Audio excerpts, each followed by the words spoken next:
actually too painful to tell. It was a warm, beautiful day in the early evening in Butler Township in the great Commonwealth of Pennsylvania. Music was loudly playing, and the campaign was doing really well. I went to the stage, and the crowd was cheering wildly. Everybody was happy. I began speaking very strongly, powerfully, and happily, because I was discussing the great job my administration did on immigration at the southern border. We were very proud of it.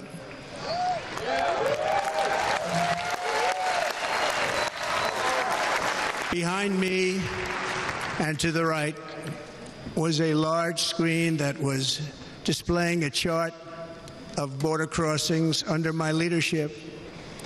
The numbers were absolutely amazing. In order to see the chart, I started to, like this, turn to my right and was ready to begin a little bit further turn, which I'm very lucky I didn't do, when I heard a loud whizzing sound and felt something hit me really, really hard on my right ear.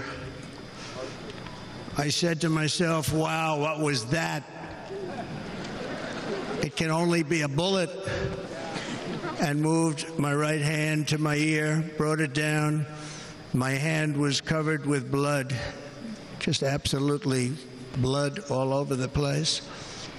I immediately knew it was very serious, that we were under attack, and in one movement proceeded to drop to the ground.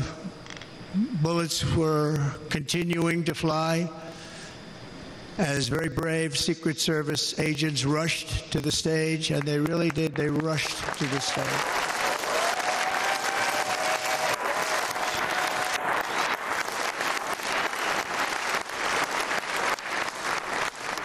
These are great people, at great risk, I will tell you, and pounced on top of me so that I would be protected.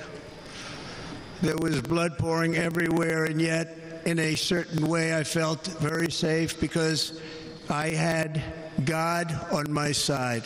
I felt that.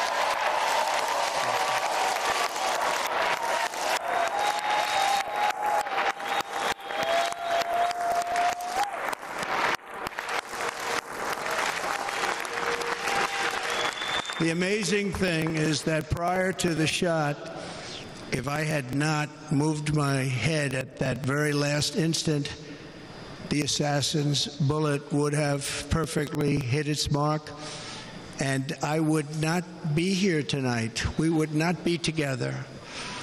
The most incredible aspect of what took place on that terrible evening in the fading sun was actually seen later. In almost all cases, as you probably know, and when even a single bullet is fired, just a single bullet, and we had many bullets that were being fired, crowds run for the exits or stampede, but not in this case. It was very unusual.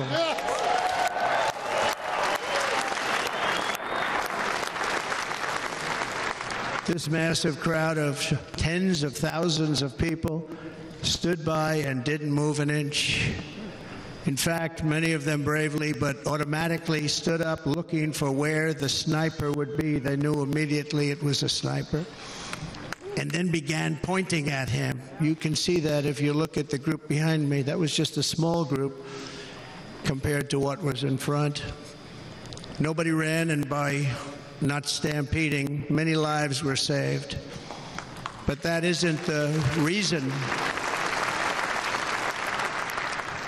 that they didn't move. The reason is that they knew I was in very serious trouble. They saw it. They saw me go down.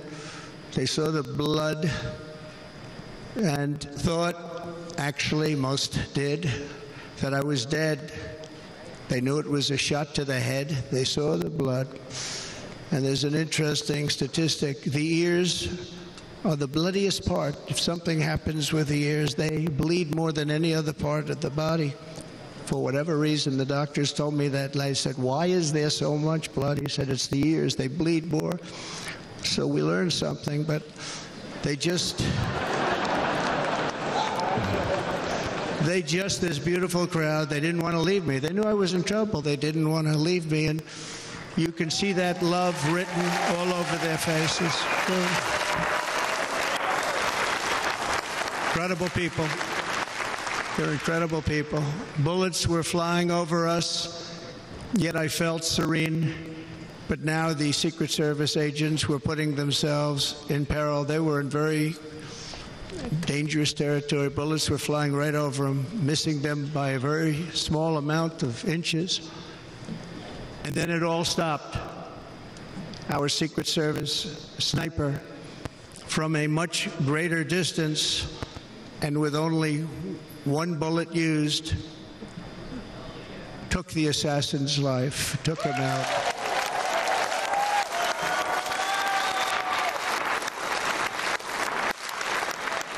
I'm not supposed to be here tonight.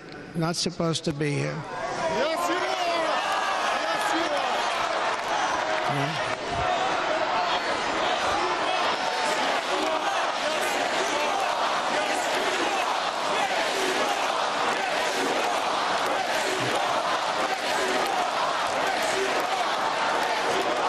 Thank you. But I'm not. And I'll tell you, I stand before you in this arena only by the grace of Almighty God.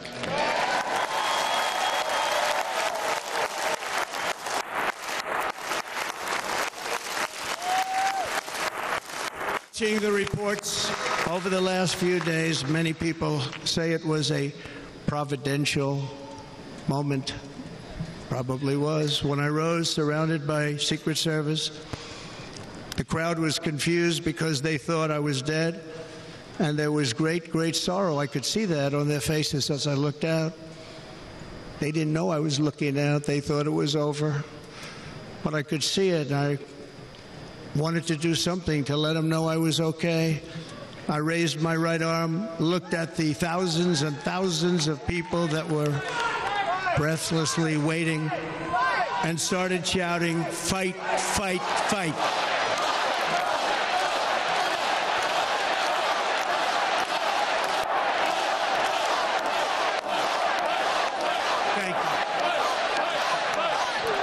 Once my clenched fist went up, and it was high into the air. You've all seen that. The crowd realized I was okay and roared with pride for our country like no crowd I have ever heard before. Never heard anything like it.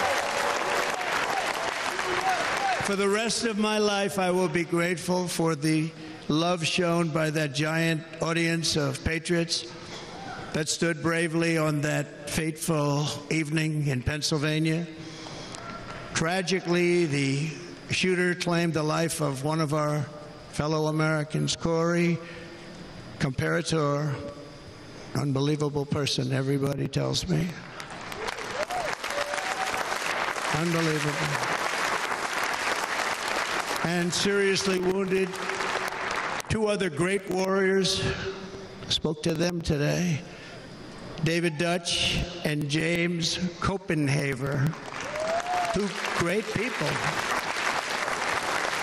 I also spoke to all three families of these tremendous people. Our love and prayers are with them, and always will be. We're never going to forget them. They came for a great rally. They were serious Trumpsters, I want to tell you. They were serious Trumpsters, and still are. But Corey, unfortunately, we have to use the past tense. He was incredible. He was a highly respected former fire chief, respected by everybody. Was accompanied by his wife, Helen, incredible woman. I spoke to her today, devastated, and two precious daughters.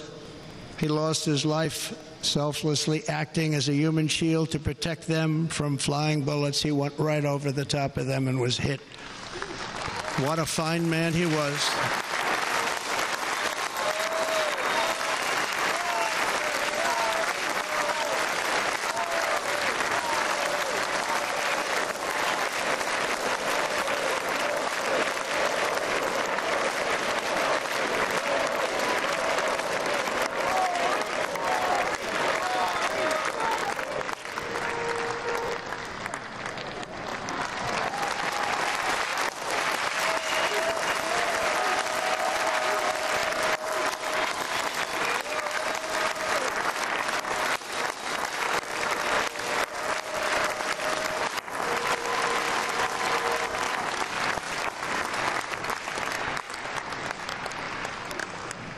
I want to thank the fire department and the family for sending his helmet, his outfit, and it was just something, and they're going to do something very special when they get it. But we did something which cannot match what happened, not even close.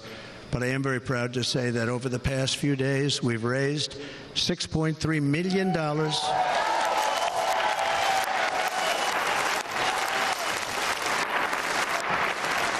for the families of David, James, and Corey, including from a friend of mine just called up. He sent me a check right here. I just got it. $1 million from Dan Newland. Thank you, Dan. And again, when speaking to the family, I told them, I said, well, I'm going to be sending you a lot of money, but it can't compensate. They all said the same thing. You're right, sir. We appreciate so much what you're doing, but nothing can take the place in the case of Corey. And the other two, by the way, they were very, very seriously injured, but now they're doing very well. They're going to be okay. They're going to be doing very well.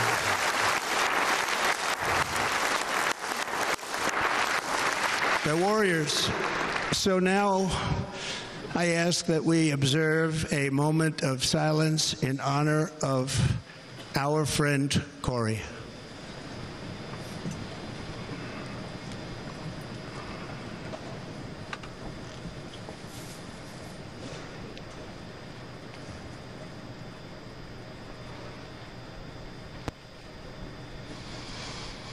There is no greater love than to lay down one's life for others. This is the spirit that forged America in her darkest hours, and this is the love that will lead America back to the summit of human achievement and greatness. This is what we need. Despite such a heinous attack, we unite this evening more determined than ever. I am more determined than ever, and so are you. So is everybody in this room.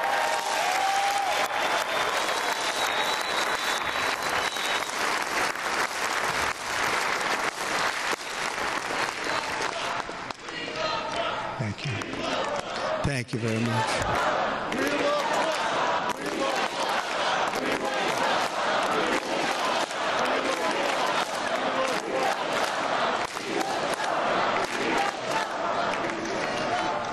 Our resolve is unbroken and our purpose is unchanged to deliver a government that serves the American people better than ever before. Nothing will stop me in this mission because our vision is righteous and our cause is pure. No matter what obstacle comes our way, we will not break, we will not bend, we will not back down, and I will never stop fighting for you, your family, and our magnificent country. Never.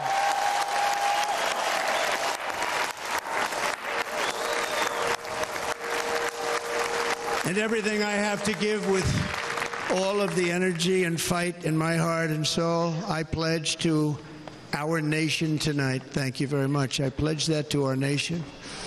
We're going to turn our nation around, and we're going to do it very quickly. Thank you.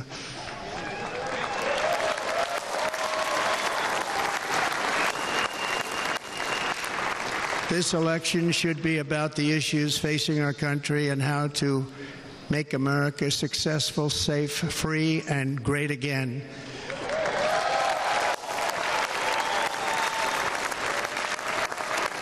In an age when our politics too often divide us, now is the time to remember that we are all fellow citizens. We are one nation under God, indivisible, with liberty and justice for all.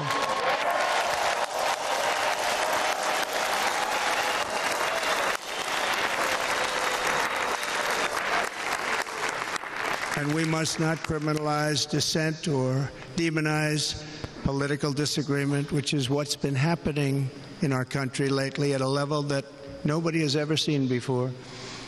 In that spirit, the Democrat Party should immediately stop weaponizing the justice system and labeling their political opponent as an enemy of democracy.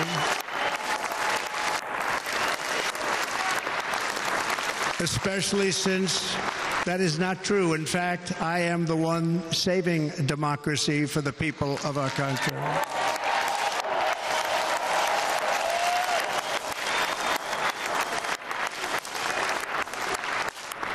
And very big news, as you probably just read, on Monday a major ruling was handed down from a highly respected federal judge in Florida, Eileen Cannon, finding that the prosecutor and the fake documents case against me were totally unconstitutional, and the entire case was thrown out of court. With all of that publicity, thrown out of court. If Democrats want to unify our country, they should drop these partisan witch hunts, which I have been going through for approximately 8 years. And they should do that without delay and allow an election to proceed that is worthy of our people. We're going to win it anyway, but worthy of our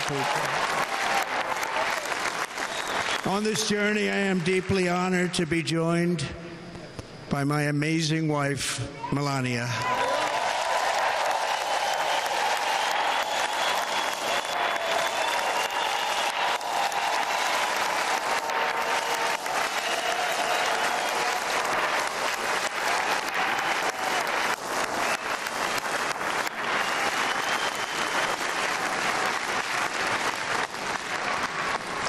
And Melania, thank you very much. You also did something really beautiful, a letter to America calling for national unity, and it really took the Republican Party by surprise. I will tell you, it was beautiful.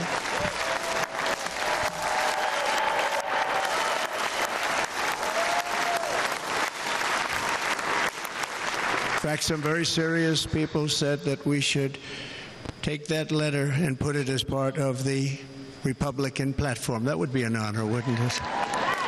Right, Mr. Congressman?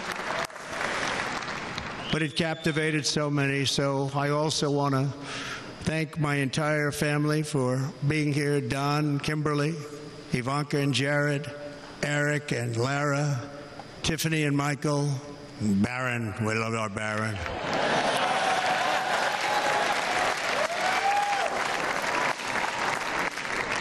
And of course, my 10 wonderful grandchildren. You saw a few of them up there on my lap before.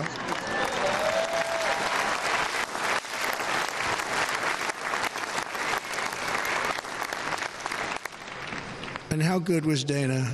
Was Dana good? I mean, was he good? You know, he was on probably the only vacation he's had in about, maybe ever, because he works, but about 10 years with his wife, very far away. I won't tell you where, but very, very far away, beautiful place. And my people called, and he said, yeah, I won't be able to do it. This is many, many years. I promised my wife I can't do it. And they came in, they said, Dana won't be able to do it, because he was my first, second, and third choice. I said, well, you know, that's too bad, but I understand he's away, and it's good. It's good for him. And that was it. About 30 minutes later, she came back in, sir, Dana just called. He's going to do it. And his wife, she said, you can't turn him down. You just can't do it. You have to go. That's a good wife.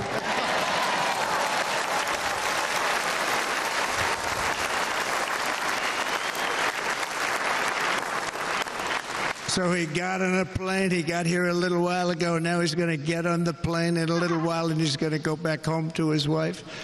But they're great, and I just want to thank her and him and their whole family, because that's not easy. And Kid Rock, same thing. Called, he said, I want to be a part of it. I want to be a part, because, you know, Kid does his great song, Big, Big Monster song. I had no idea. You know, he became a friend of mine over the last 10 years. And he's amazing. Everyone loves him. I didn't even know how big he was. You know, he has rallies, 35, 40,000 people he gets every time he goes out. I think he's making so much money, he doesn't know what the hell to do with it. You want to know? And then we have my other friend, and I've known him so long, and we took that song, and it was a big success, but we made that. I saw a chart of great songs to America. That was #1 on the chart recently, #1. So that's Lee Greenwood, very special, beautiful person. He's a beautiful man. But they all wanted to be here. They called. And how about the Hulkster? How good was he? Is he? Where is he? Boy, oh boy.